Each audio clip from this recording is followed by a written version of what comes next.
Olá, em nome do Pai, do Filho e do Espírito Santo, vamos iniciar então aqui o quarto capítulo da carta de Etzau, que vai falar do desenvolvimento e importância do culto ao Sagrado Coração de Jesus.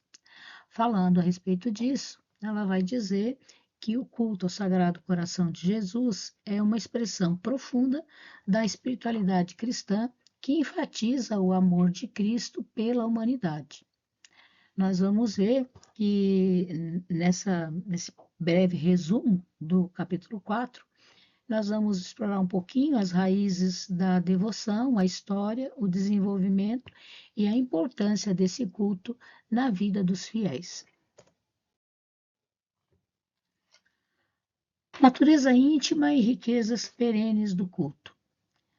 A natureza íntima desse culto ao Sagrado Coração de Jesus, ele reside na sua capacidade de revelar as riquezas do amor de Deus por nós.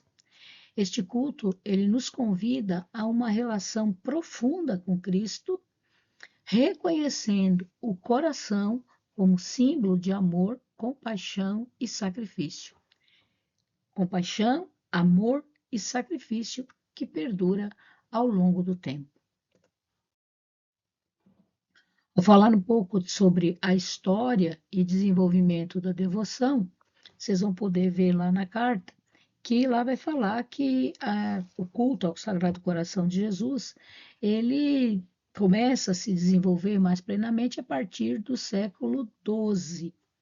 E realmente é a devoção medieval, né?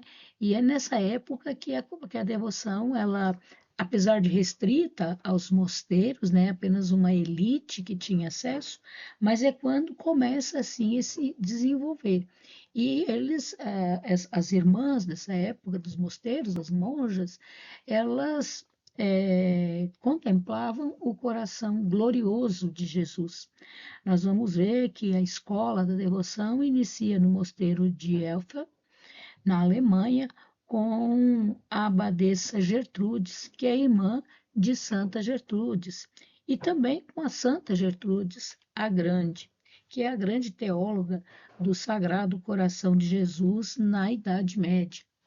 Depois, né, à medida que a gente vai estudando, né, a devoção, nós vamos ver grandes santos, é, deste período, como São Francisco de Assis, Santo Antônio de Pádua, São Bernardo, a própria Santa Catarina de Sena, São Alberto Magno, São Boaventura, Santa Lugarda, o Beato Henrique Susso também dá uma contribuição muito importante para a devoção ao Sagrado Coração de Jesus. Nós vamos ver ainda na Idade Média a mística da troca de corações, né? Quando vai se descrever, vai se falar a respeito disso. Nós vamos ver que um fiel um fiel comum, né? Ele pode no contemplar Jesus, no se dedicar a esta devoção, pedir que o Senhor faça essa troca de corações, ou seja, troque, tire esse coração ruim de pedra nosso, troque por um coração de carne.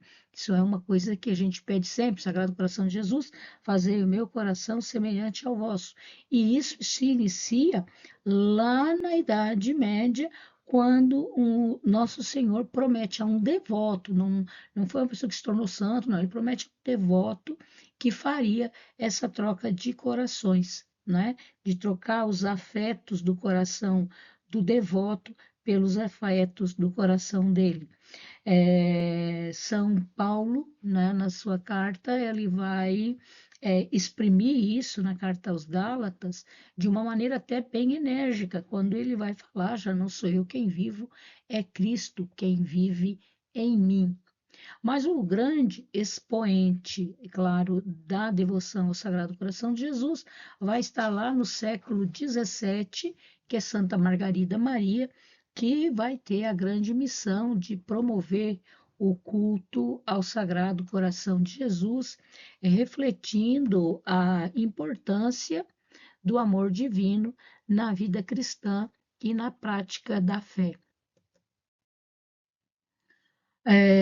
Durante a Idade Média, a devoção ao Sagrado Coração de Jesus, ela foi evoluindo. com a formação das comunidades religiosas que iam assim enfatizando o amor de Cristo, os místicos, os teólogos da época foram cada vez mais contribuindo para que essa compreensão mais profunda do coração de Jesus e foram então promovendo as práticas devocionais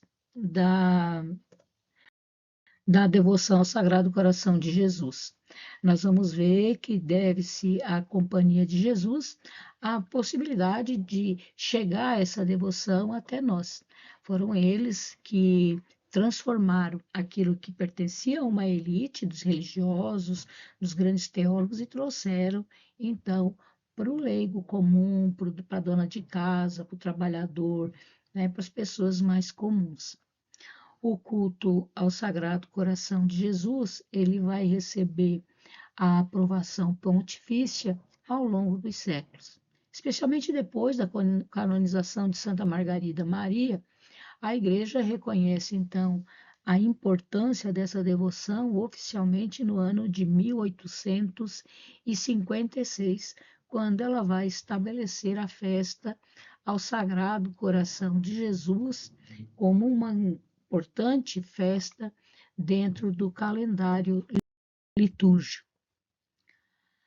Bom, a espiritualidade do Sagrado Coração de Jesus vai nos convidar o quê? Vai nos convidar a uma vida de oração, de reflexão e de amor ao próximo. É um chamado de excelência na vida de fé, onde a compaixão, o perdão, o amor vai se tornar pilar da vida cotidiana do cristão.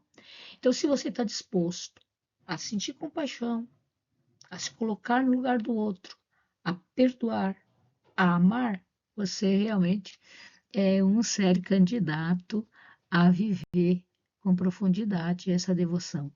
Se você ainda não é capaz disso, Jesus com o tempo lhe dará todas as graças necessárias para que você possa viver plenamente esta devoção.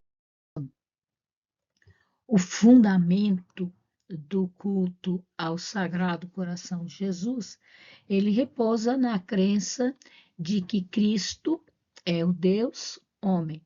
Então, ele se apoia nisso, ele se apoia nessa fé que temos da união hipostática de Jesus. O Deus feito homem, verdadeiramente Deus, verdadeiramente homem. Deus, homem, mediador entre nós e a humanidade, e Deus, né? Jesus, o grande mediador. Essa mediadoriedade destaca a importância do amor e da intercessão de Jesus, que nos une ao Pai e nos oferece a redenção e a graça. O culto, então, ao Sagrado Coração de Jesus é uma rica tradição espiritual que nos convida a experimentar este amor de Deus, a compreender a sua história, a sua importância.